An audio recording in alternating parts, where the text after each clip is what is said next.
all foggy. Why am I in this case? I'm not going there. It's all foggy. There you go. Let's give you guys a shot.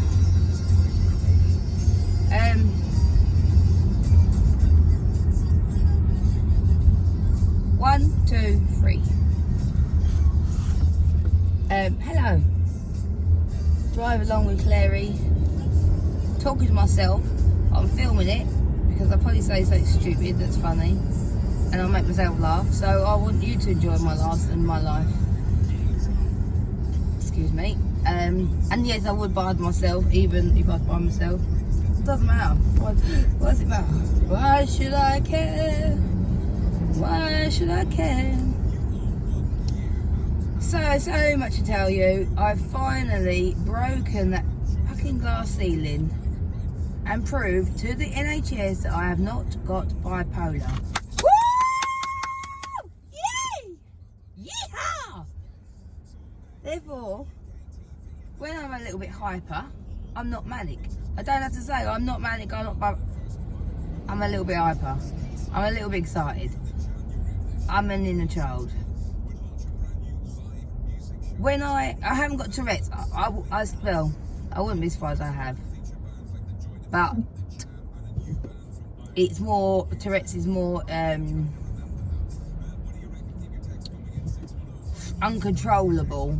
And I don't think I've got much control over it because it's in my head. If I don't say it out loud, it's in my head. So I think what happens for me, on top of just getting overwhelmed and it all comes out, and then I let out the little songs that click in my brain, it's in my head, and then I think on top of all the overwhelm, I explode with that as well. So I do think it is Tourette's, mild Tourette's, but I'm not going to keep diagnosing myself, because what I do is I think I've got Tourette's, but until it's diagnosed I can't. The thing is, I haven't got bipolar. I knew I didn't in 2017. I have learned something new, is that yes, 2017 I was walking around saying I'm Wonder Woman, I'm strong, I can do this, you know, you got this. It wasn't me being delusional and being manic and crazy. It was me giving myself some big up love. Big up your chest. It was me giving myself some love and saying, you're bloody amazing, girl. You're going through all this and you still got it together. You know, you're still going through it. You're still battling. Because I am unbelievably strong, stronger than I ever knew. And I'm going to blame my mum. Why not? I sod it. Blame her for everything. It's because she mothered me. So I didn't, you know, if I so much got a paper cut, it was wrapped up, you know what I mean? And that's where I went on, like wrapping up her plasters and being a little princess that I am. And my granddad mothered me and babied me, which I love, and I love him in heaven. So thank you, granddad. Also, at the time in 2017, I was laying in bed. I wasn't sleeping, all over the place, exactly like I am now, and I was inadvertently gassed. I think, yeah, I've got another video on inadvertent gassing. 3 times I've had gas and air with the pregnancies. I didn't get to nest because of the SPD and the obstetric cholestasis. I didn't get to nest. Now I'm overwhelmed because my OCD is going into overdrive. It needs it tidy and neat, and then I'll calm down. As soon as that's all clear, my racing thoughts and that is much better. I'm sleeping better, everything's better. I could see why they thought it was bipolar. In fact, when I was in hospital, I was saying I think I've got bipolar because I'm up and down and all that, but it's not. It's the bigger picture. I'm high or manic. High, maybe I could say. Manic, I can't accept. And I hate that word. Oh, it's manic in it. Shush. Got no clue. So, yeah, it's the same as now. But the difference is, yeah, and yesterday, sorry, I got fibromyalgia diagnosis. It is fibromyalgia because it's got a word and it makes sense to what I'm experiencing. But realistically, for me, it starts with my left elbow. As soon as my left elbow starts hurting, I mean my elbow, 41 years old, I've never had pain in my elbow other than when I bash it on your funny bone. It's not fucking funny. But yet now I'm getting pain in my elbow. Starts at my elbow and then my knees start giving way on me. I'm walking, I'm in a lot of pain with my knees and they give way. And then the fog comes in. I can't argue with you. Husband been trying to argue with me because he didn't know it's fibromyalgia and wouldn't take what I'm saying it's fibromyalgia. So then that kicks in, and then the sleep kicks in, and I'm sleeping. If it weren't for needing to go to the hospital for blood test, I'd be asleep right now, 100%, because I'm that tired. I was sitting there watching telly, or trying to watch telly, but I was so tired. But I've got an ADHD kid that needs watching. He needs supervision.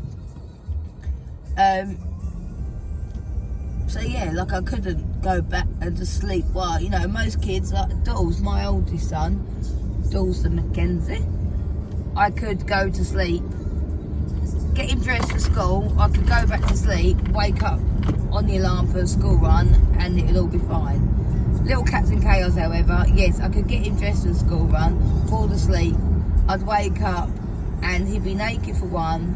I wouldn't know where any of his school uniform is. The house would be a mess. He might even be upstairs and causing chaos up there. You know, it's just, I've got to try and get him clothed, put it that way. Because at the moment we have just let him be, and just, if you're happy, mate, you stay naked in the house. But I do have a lot of visitors around, especially now with the mental health team involved. And again, right, they come around, I get it, they've got to go on what I'm presenting as, but they're not really speaking to everyone and getting a real true picture. Because my husband was spot on yesterday, and I love him for that. He really got it, that yes, this is like an inflated version of me. This is not my baseline, this is like the inflated version. But I'm not worried about her, I'm not worried about her with the kids, I'm not worried about her with driving. She's an adult, she can drive. Yes, she's aware if she's really hyperactive and can't focus and can't concentrate, she shouldn't be on the road. I know that. But you don't need to take my driving licence off me. They took my driving licence off me and told me 3 months, and it turned out to 9 months. And when I went back in crying, and I said, give me back my driving licence and you'll see an improvement in me. And instead of hearing what I'm saying, I was a support worker for the NHS. I used to cover from Buntingford down to Waltham Cross. It's a huge area in Hertfordshire. And then I also took on the role of another counterpart over in like Welling Hatfield. So I was doing Welling Hatfield area as well as Buntingford down to Waltham Cross. I'm used to driving.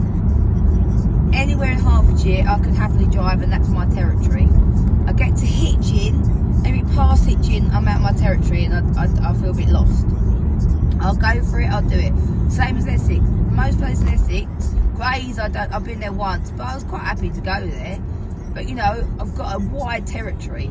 They took my driving licence off me, and all I could do is get to Harlow Town, either on the bus with a newborn child, or a newborn child and a 2.5-year-old.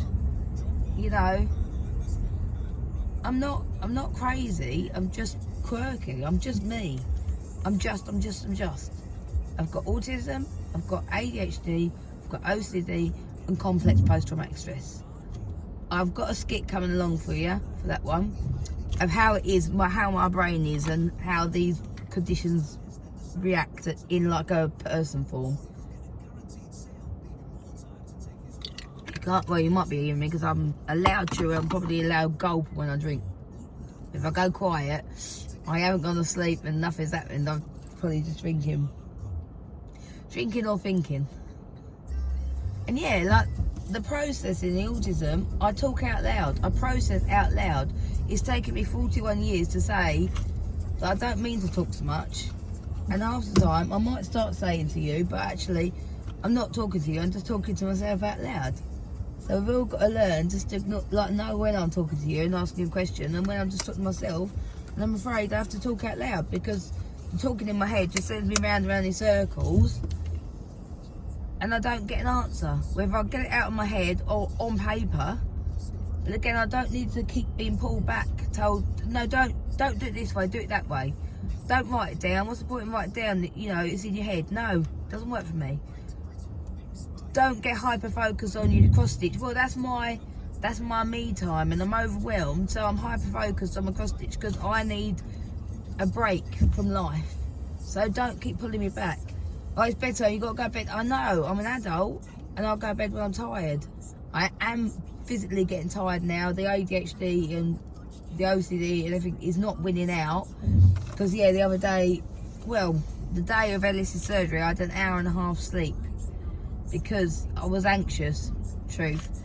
I was anxious about the surgery. I finally fell asleep. No, I finally was going to go to sleep, and Els come in. He was woken up. He didn't know about the surgery because of his conditions. We didn't tell him. I told him that night, but clearly he was woken up, probably because of my anxiety, although I was in bed and wasn't paying the question around. But anyway, I digress. Yeah, so I had an hour and a half sleep, and then incidentally got gassed, which is not a good thing. And the complex post-traumatic stress, I do believe in past lives. I do believe in spirit. I said this in 2017, and whoever idiot, I'm trying not to swear because of YouTube. Idiot nurse said she believes in witchcraft. Get it in that pile. Just get in that pile, you idiot. Witchcraft. I'm not bloody casting spells, because I tell you, you'd be hexed right now. The lot of you inpatients. Well, a lot of the inpatient nurses. One or two. I think her name was Bonnie. Lovely lady. But the lovely people who did try their hardest in a really difficult situation to not to listen, you know, but they've got a lot of people that all want to talk to them because they're the nice ones, and then you've got the idiots who just, there, it's how it is a mental health unit. There, you're really poorly. Yeah, you don't know, do you? You're really poorly. You're so mentally unwell. Yeah, you're not just overwhelmed with life and life's shit and you're struggling to cope with life. No, take your pills because you're really poorly. You don't know what's going on. Oh, you poor thing. No, fuck off. Listen to me. I'm telling you what's going on. And if you don't listen to me, I'll kick off. And I did. I was like a banshee. In the Victorian times, because that's one of my specialist interests, I definitely would have been liquid coshed and put in a straitjacket in that mental health unit, because I was on crutches and I was opening and slamming the door as hard as I can, screaming. I can't scream because my voice is going, but I was going, listen to me! Just listen to me! But it was louder and it was more aggressive. But I shouldn't get like that. I'm an adult. I know what's going on. I was present and in the room.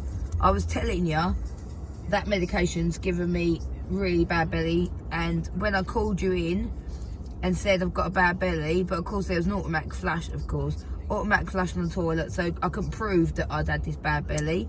All I got was, oh well, your dad brought you in food, so you know it might have been that. No, it's a medication, I can tell you, because even when I got out, that's why I stopped it.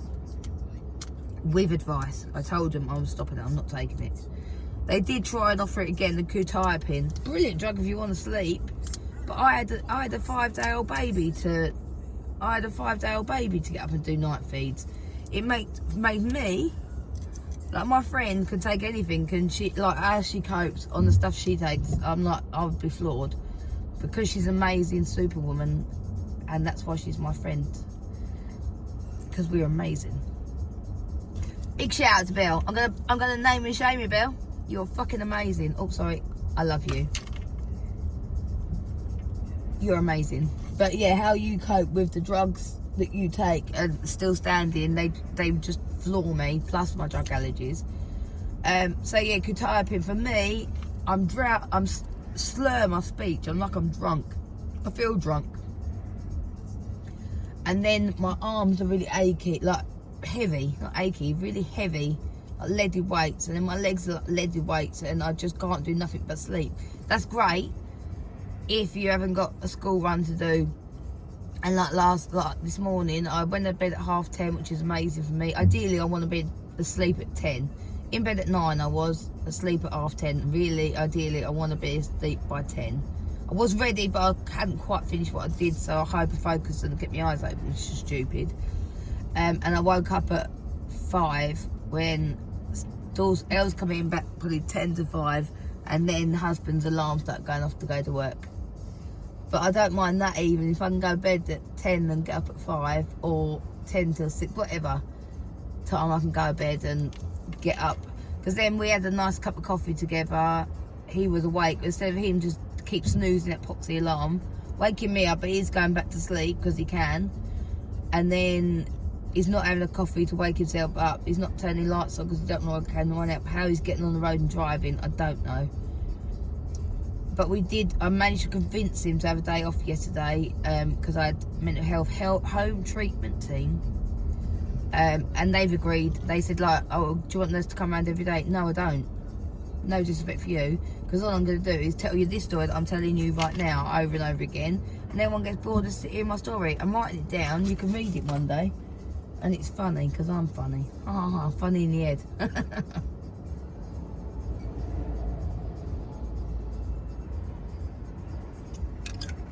And it's called Don't Stop Believing by Bonnie Jeps. And I'm not having my family tell me what I can and can't add. I'm not having them worry about me of when I post something on Facebook or YouTube or whatever, and it's like, oh, well, you shouldn't post that because this, that and the other stuff. Look, I've already got social workers. I don't really want them, but I was an unqualified social worker, so I try not to take the stigma.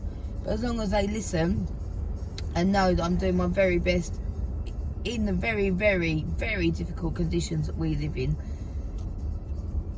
And if we can all work together, yes, I've got OCD, but if we can just get the muscle memory to put your shoes away and put stuff in the correct bins and put your washing in the correct bins, then I won't have to tidy up after you before I can get on to the next task. I will settle down in my brain. Believe it or not, as of yesterday, I'm a lot more calm. And that's because I convinced him to have a day off. He was fighting me. He's got to go work. He's got his own business and he works bloody hard, which is why I have got a lovely life. But my thing is, look, you help yourself to help me, and I'll help myself to help you. You know, as in, if you can, instead of me being flat on my back every 2 weeks, and it is going every 2 weeks, this bloody fibromyalgia. Sorry, I'm opening a vape. It's literally going off every 2 weeks and flooring me every 2 weeks. And I'm saying, look, you need to help me to help us. You need to help yourself, you know, whatever way you want to look at it. So if you just simple things.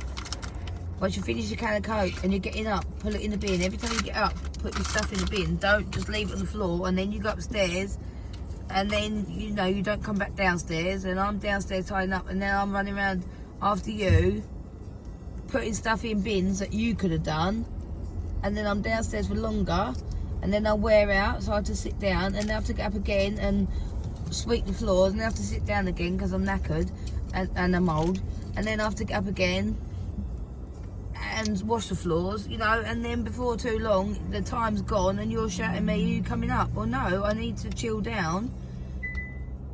I need to go to sleep, to chill my brain down before I go upstairs to go to bed, because I won't sleep. So you help me, I'll help you. If I want to be happy, I won't be off my feet, so you won't have the kids. Yes, I am talking to my husband here. Not mentally, because I'm not mental. I'm not hearing voices. But same with the kids, same with Dulce, same with Els. Ellis is getting there. Like, Ellis is on he wants his YouTube turned over. Okay, Els, I'll do that, but I haven't got a bra on at the minute. Let me get dressed. You've got to wait. You've got to learn to be patient. You just let me out so I can get off this roundabout. Thank you. Sit. Just be kind. Thank you, mate. I'm so thanks to the wrong person. Thank you. Yeah, if everyone works together, we're all helping each other. If you could put things away and my little OCD quirks, I get it's annoying. But if you do it, then I won't have to remind you to do it. And then you won't be pissed off at me because I'm OCD. You know, just keep it tidy. I'll be calmer. And we'll be laughing again, because he's started to laugh again and fun. He's so funny, but where he's so overwhelmed, he's not been funny. And we're all drugged up to the eyeballs. Well, he's not quite. He's holding back on them. but we're both on drugs to, you know, keep our mood stable. And we don't need. I know I don't need antidepressants. I just need calmer environment.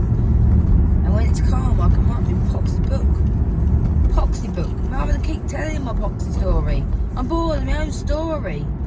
It's boring because it's such a long fucking story, 41 years. And what I do is once it's published, depends how it goes, I think it will be good. And I'm not to play my own trumpet. But I think there's two ways of doing it. Either you just keep up with my life on YouTube, because I think that's where I'm going to go, or podcast. I've got a podcast name in mind and I will tell you when I've done it, if I do it. Again, there's other stuff, bigger stuff to be frying. Bigger fish to be fried before I think of podcasts. Yeah, still trying to sell my house, but it's off the market at the minute because we are decluttering, as in chucking everything in boxes and bags, chucking it in the conservatory, and then I'm going through it, and, you know, but that's on me. But at least my clutter's behind closed doors. ...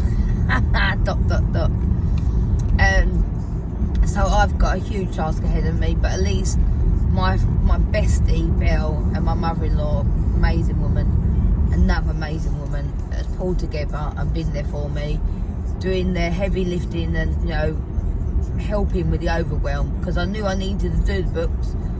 But if I did the books, then I would have been looking at said book, put it in this pile for one school, put in that pile for that school, that one's going to a charity shop, that one's going back in the cupboard, but then I've got mixed up with what one's for jet rounds and what one's for Harlow Fields, and I'll get mixed up, and, you know, that's me, because I'm getting wound up and muddled just talking out loud. But that is exactly how it is for me. But it's what I said all along, is how I cope better, and I did as a child. I was always moving my room around because I can't just tidy up. I have to get everything out, including the bed or the wardrobe, get everything out the room, and then put it back in, and then it'll be tidy. That's how I've always operated since I was a kid. So that's what I've been saying I need. But of course, the 5-0 flares up. Stevie's got the kids. We can't both be away from the kids. If the kids are there, they're going to be messing around with the books and look at the books. Great, I want you to look at the books. I want to know what ones you keep, because I'll keep them all. But, you know, it's just stress. What I need is an outside person who doesn't mind a little bit of lifting. Pack up the books in a bag or a box, wherever. Chuck them out somewhere in my house, outside, and then I get to go through them in my own time. But at least that cupboard's now clear to get me cupboard back. Because my house, so it says Hand Lane, my house is nuts because I'm nuts. So my wardrobes have got books in them, and what I call the salon, it's not the salon anymore, but we still call it salon, but the utility room, it should be a utility room, is now my wardrobe, because to me it made sense to have you clothes downstairs. If you have your clothes downstairs, then when you take them off, they're in the wash, which is downstairs, they go in the tumble dryer, which is downstairs, you put them on hangers, which is downstairs, and you hang them back up. Or I go upstairs, you chuck it downstairs, and then goes upstairs, and goes downstairs. My knees are too bad for all that, so it doesn't make sense. Anywho, that's the best idea, I think. I'm getting there. But I'm going to the hospital now because I am tired, really tired, but I'm alright, like, enough to drive. I'm going to go and sort this fibromyalgia like out to get it properly finalised. I've got to get blood tests, I've got to get ultrasound booked, and I've got to get an appointment with Dr. Ahmed booked. And what a lovely man. Big shout out to Dr. Ahmed yesterday for being able to keep me in track. But actually, yes, I talk a lot, I give you a lot of information, but it was all relevant to that conversation. So the people around me keep nudging me, like, just stop diverting. I actually didn't. I was telling you my full and frank history, which actually, if I had an email, I could have emailed that in. But you should have it now. Anyway, I'm digressing, I'm going. Goodbye. I'm at the posh hospital. Look, the nice Jags. And there's me in my little mini Metro. Green and painted. It's not really, but it's funny. I laugh at myself. And I talk to myself, because you get better answers. That's a brilliant quote. I talk to myself because I get better answers. Love it. Love you guys. Thanks for listening. If you haven't zoned out by now, I hope I'm entertaining you. I entertain myself. That's all that matters, isn't it, really? Oh shoot, I've got my slippers on still. I'm going to a private hospital, I've got my slippers on. Oh, Claire. Because I thought I was only doing the school run and I don't really get out, no one really cares at school run. Oh dear. Oh dear. Oh well, welcome to my life. See you later.